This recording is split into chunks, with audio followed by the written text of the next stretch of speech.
അമീനെ, ഈ ഈവിളായി അല്ലെങ്കിൽ കണ്ണേർ ഇതില് വിശ്വാസമുണ്ടോ?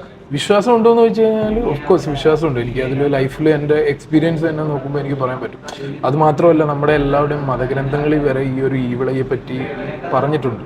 അപ്പോൾ എൻ്റെ ഒരു ലൈഫിലൊരു എക്സ്പീരിയൻസ് എടുക്കുകയാണെങ്കിൽ എൻ്റെ പ്രീവിയസ് ഡീലുകളിലൊക്കെ ഞാൻ ആദ്യമൊക്കെ എൻ്റെ ഡീലുകൾ വരുമ്പോൾ ഞാൻ എല്ലാവരോടും പറയുമായിരുന്നു. അപ്പോൾ അങ്ങനെ പറഞ്ഞ ടൈമിലൊന്നും എൻഡ് ഓഫ് ദി ഡേ എന്താ പറ്റിയത്, ഈ ഡീലൊന്നും എനിക്ക് നടക്കാതെ പോയിട്ടുണ്ട്. ബട്ട് ഞാനിപ്പോൾ കറൻ്റ്ലി ചെയ്യുന്നത്, ഒരു ഡീൽ വന്നാൽ ഞാൻ അതിനെപ്പറ്റി ആരോടും ഷെയർ ചെയ്യാറില്ല. ഇപ്പം നമുക്ക് അതൊരു ഫിനിഷായി, ലൈക്ക് അതൊരു എൻഡ് സക്സസ് ആകുമ്പോൾ മാത്രമേ ഞാൻ ഷെയർ ചെയ്യാറുള്ളൂ. അപ്പോൾ അതുകൊണ്ട് എനിക്ക് തോന്നുന്നത്, നമ്മുടെ ലൈഫിൽ എന്ത് കാര്യം നമ്മൾ ഒരു ഡിസിഷൻ എടുക്കുകയാണെങ്കിലും, അല്ലെങ്കിൽ നമ്മളൊരു ഡ്രീം പ്രോജക്റ്റ് അല്ലെങ്കിൽ എന്തെങ്കിലുമൊക്കെ സ്റ്റാർട്ട് ചെയ്യാൻ പോവുകയാണെങ്കിൽ ആരുമായിട്ടും ഷെയർ ചെയ്യാതെ നമ്മൾ ആ ഒരു സക്സസ് സ്റ്റെപ്പിൽ എത്തിക്കഴിയുമ്പോൾ അവരറിയുന്നതാണ് നല്ലത്. അങ്ങനെയാണെന്ന് എൻ്റെ ഒരു ജീവിതത്തിൽ ഞാൻ പഠിച്ചൊരു പാഠം അങ്ങനെയാണ്. അമീൻ ഈ പറഞ്ഞത് കറക്റ്റ് അല്ലേ? നിങ്ങളുടെ അഭിപ്രായം എന്താണ്? നിങ്ങൾക്ക് ഇതുപോലത്തെ അനുഭവം ലൈഫിൽ ഉണ്ടായിട്ടുണ്ടോ? ഉണ്ടെങ്കിൽ കമൻറ്റ് ബിലോ.